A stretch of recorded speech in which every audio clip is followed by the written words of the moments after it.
La référence à nos ancêtres ne nous éloigne-t-elle pas de notre foi religieuse? Non, c'est quoi cette affaire d'éloigner? Quand nous saluons nos papas le matin, ça nous éloigne de notre foi religieuse. Dieu n'a pas dit d'honorer ses parents. Non, je ne sais pas. Vous mettez la photo de vos parents pour barricader décorer votre salon, tout ça là. Et après, vous dites que quand on parle d'eux, ça va nous éloigner de choses là. Non. Quand on parle des ancêtres, on parle de qui? On parle de Nelson Mandela. On parle de Kwame Nkrumah. On parle de Félix Houphouët-Boigny. On parle de Soundiata Keita. On parle de Modibo Keita. On parle de Bio Guerra, de Béhanzé, de Kaba. On parle de Tofa. Hein? On parle de Théa Gbanli. On parle de Glélé. On parle de qui? On parle de Mathieu Kérékou, de Maga. On parle... Pourquoi l'invocation de ces personnes-là, qui sont pour la plupart aussi des chrétiens ou des musulmans, pourquoi ça va poser problème? Moi, je ne comprends pas. C'est-à-dire que nous avons été tellement traumatisés. Parce que, regardez, le discours du roi belge est clair. Les pères missionnaires ont été envoyés pour nous faire un lavage de cerveau. Et ils ont réussi ça. Maintenant, nous refusons nous-mêmes d'accepter que ce cerveau lavé revienne à la normale. Nos ancêtres sont puissants.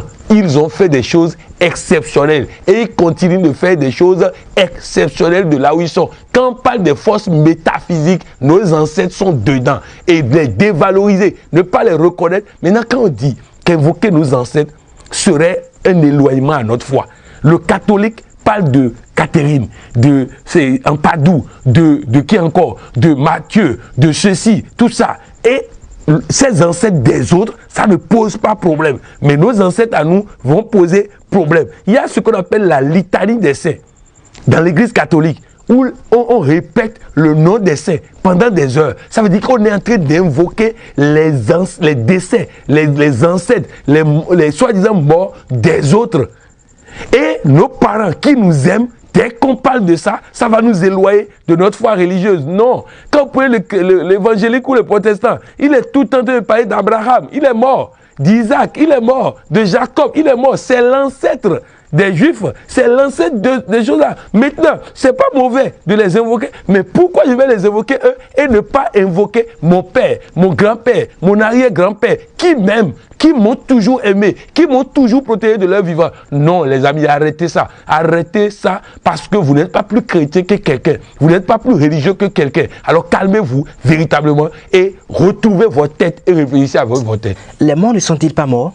Ils ont quelle mort? Même Jésus a dit qu'ils sont quelque part dans une pièce en train d'attendre le jour du Seigneur. C'est quand même clair. Je dis pourquoi souvent, quand il fait référence à la Bible, les musulmans vont penser que c'est un truc chrétien. Non, c'est que c'est les chrétiens qui sont bouchés là, qu'on doit déboucher. Sinon, les musulmans, ils n'ont pas de problème. Dès qu'ils trouvent quelque chose qui peut les permettre d'avancer, de progresser, de réussir, eux, ils sont preneurs. Mais nous, les chrétiens, on doit nous aider à reprendre le lavage qu'on nous a fait là. Il faut remettre les choses dans l'ordre. Sinon, moi, je ne sais pas, les morts ne sont pas morts, ils sont dans la pièce d'à côté, en train d'attendre le jour du Seigneur. C'est ce que la parole de Dieu dit. Mais moi, je vous dis, ils sont là, ils sont là. La dernière fois, quelqu'un nous racontait, pas plus tard que hier, qu'un jour, il est allé voir quelqu'un et la personne lui dit, pourquoi tu me viens toujours avec ton père? Il dit, quel père? Et il ne voit pas son père à côté. Lorsque mon maman est décédée, soi-disant, et qu'on est allé l'enterrer au cimetière, on arrive au cimetière, on l'a enterré. Maintenant, les gens qui étaient en train de fermer le trou, quand ils ont fini de fermer le trou, ils sont venus maintenant pour la réception et ils disent qu'il y avait un papa à côté, ils veulent voir le papa. On ne sait pas de qui il parle. On a cherché, l'indication était claire. Mon père, qui m'a mis au monde, qui est soi-disant décédé 12 ans après, était à côté pour prendre le corps de sa chérie, qu'il attendait depuis longtemps dans l'autre pièce là-bas. Et tout ça, et nous, on est ici, on dit non, non, non. On nous a privés d'une âme de protection. On nous a privés d'une âme de bénédiction. On nous a privés. Ils sont à côté du Seigneur, capables de parler pour nous, en notre nom au Seigneur. Et nous les négligeons. Nous ne sommes pas en train d'en profiter. C'est une âme puissante qu'on nous a arrachée. Il est temps qu'on l'utilise. Que rapporte cette référence à nos ancêtres? Beaucoup de choses. Beaucoup de choses. Beaucoup de choses parce que déjà, il est important que vous compreniez que votre Père qui vous aimait tellement, qui est capable de vous protéger, est capable encore de le faire aujourd'hui, est capable de vous protéger aujourd'hui, est capable de vous soutenir aujourd'hui. Donc, ça nous apporte tout ce qu'on peut apporter à quelqu'un, tout dans plusieurs domaines, ça nous permet de réveiller en nous la foi. Parce que oui, quand j'évoque Dieu, Pas de problème. Oui, il est le maître absolu, l'architecte, le patron, le commandant suprême et tout. Oui, mais il a laissé aussi nos ancêtres qui étaient puissants. Je vais vous donner un exemple. Lorsque les terroristes sont allés au nord du Mali, ils ont détruit tous les tombeaux qui étaient là. Mais ils n'ont pas approché le tombeau de Soundiata Keïta parce qu'ils savent que s'ils vont détruire ce tombeau, ils vont avoir des problèmes. Lorsque Nelson Mandela est mort, quand on voulait, soi-disant, quand on voulait déplacer son corps d'un endroit à un autre, on demandait sa permission. Parce que si on ne demande pas sa permission, on prend son corps. C'est problème. Donc bref, il est important que vous compreniez, nos parents,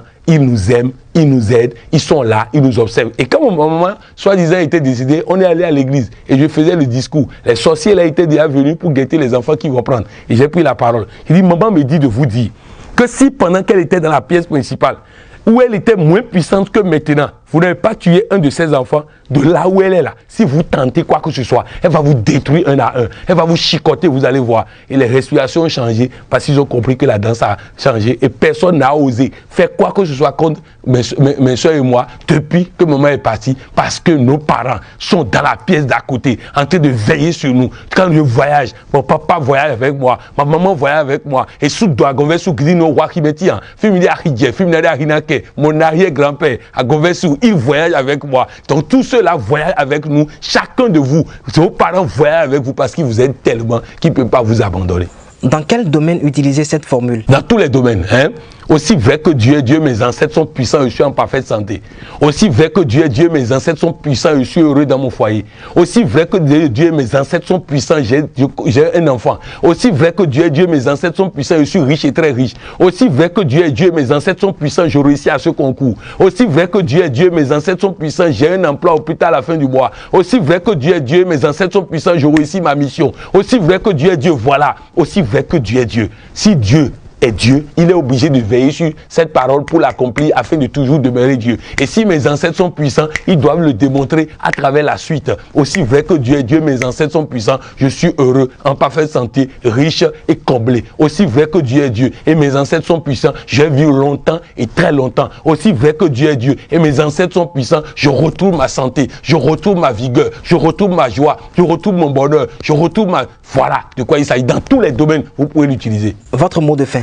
Mon mot de fin, c'est de vous dire, les amis, il y a un prêtre à Abidjan qui m'a dit que depuis qu'il m'a suivi sur cette question et qu'il a compris, chaque fois que la situation est grave, il appelle son père et sa mère qui sont morts et ça se règle, séance tenante. Oui, les hommes de Dieu ont compris et sont prêts à comprendre et avancer, mais les laïcs, ils sont un peu bouchés. Il faut des tonus sur tonus pour qu'ils comprennent. De toutes les façons, sachez une chose. Vos ancêtres sont une âme puissante que vous devez apprendre à utiliser.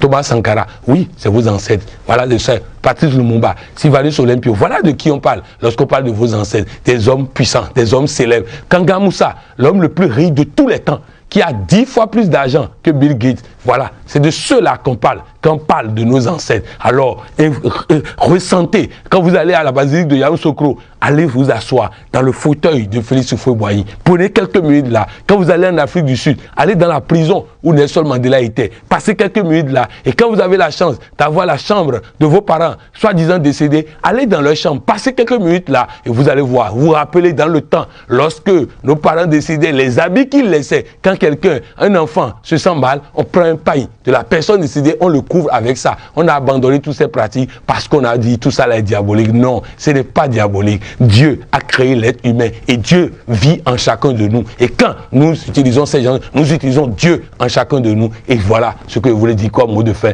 Profitez de tout ce que Dieu a mis à votre disposition et réussissez votre vie. De toutes les façons, nous on est là pour vous embêter jusqu'à les choses vont changer. Parce que oui, le temps de l'Afrique, c'est maintenant. Merci coach. Merci.